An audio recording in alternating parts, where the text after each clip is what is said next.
आज आपण बघणार आहोत फोनपे तर बहुतेक सर्वजण यूज करतात। तर फोनपेच्या जो ट्रान्झॅक्शन करतो ते ट्रान्झॅक्शन काही वेळा फेल होते किंवा पैसे मध्येच अडकून जातात। तर त्याच्यावरती काय प्रोसेस आहे तर चला आता सगळं स्टेप बाय स्टेप आपण या व्हिडिओमध्ये पाहूयात। फोनपेमध्ये पैसे अडकले असल्यास ट्रान्झॅक्शन फेल पण पैसे खात्यातून कापले गेले असेल तर घाबरून जाऊ नका। सहसा हे पैसे 3 ते 5 दिवसांच्या कामकाजाच्या दिवसात आपोआप परत येतात। पैसे परत मिळण्यासाठी खालील स्टेप बाय स्टेप प्रक्रिया फॉलो करा। त्वरित करायची कृती, थोडा वेळ थांबा, अनेकदा सर्व्हर डाऊन असल्यामुळे पैसे अडकतात।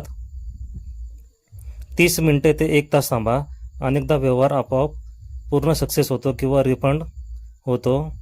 ट्रान्झॅक्शन हिस्ट्री तपासा, फोनपे ॲपच्या हिस्ट्री विभागात जा, तिथे संबंधित व्यवहार क्लिक करून त्यांचे स्टेटस पेंडिंग, फेल किंवा सक्सेसफुल तपासा।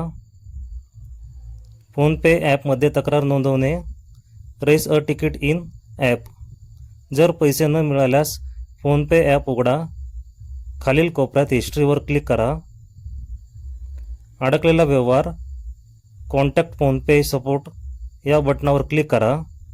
जर तुमची समस्या उदाहरणार्थ amount debited but not credited to recipient निवडा। फोनपेची टीम 24 तासाच्या आत प्रतिसाद देईल। बँकेशी संपर्क साधा, जर फोनपे समाधानकारक उत्तर मिळाले नाही तर तुमच्या बँकेच्या ग्राहक सेवा कस्टमर केअर नंबरवर कॉल करा, त्यांना व्यवहाराच्या वेळी रक्कम आणि UTR नंबर हा फोनपेच्या ट्रान्झॅक्शन डिटेलमध्ये दिसतो तो सांगा। बँकेत जाऊन चार्ज बॅक फॉर्म भरून तक्रार करा।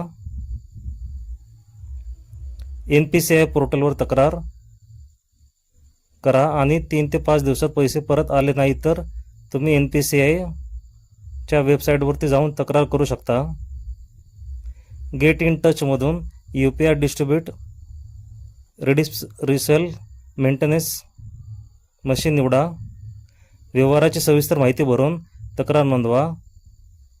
चुकून चुकीच्या नंबरवर पैसे गेल्यास त्वरित फोनपे कस्टमर केअरला कॉल करा। ज्या व्यक्तीला पैसे गेले आहेत त्यांनी त्यांच्याशी थेट संपर्क करण्याचा प्रयत्न करा। जर ओळखत असाल तर तुमच्या बँकेला त्वरित कळवून ट्रान्झॅक्शन रिव्हर्स करण्याची विनंती करा।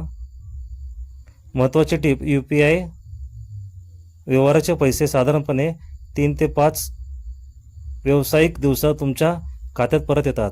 डिस्क्लेमर, हा व्हिडिओ तुमच्या एज्युकेशनल पर्पजसाठी बनवला गेला आहे। तुम्ही जर या चॅनलवर पहिल्यांदा आला असाल तर चॅनलला लाईक, शेअर आणि सबस्क्राईब जरूर करा।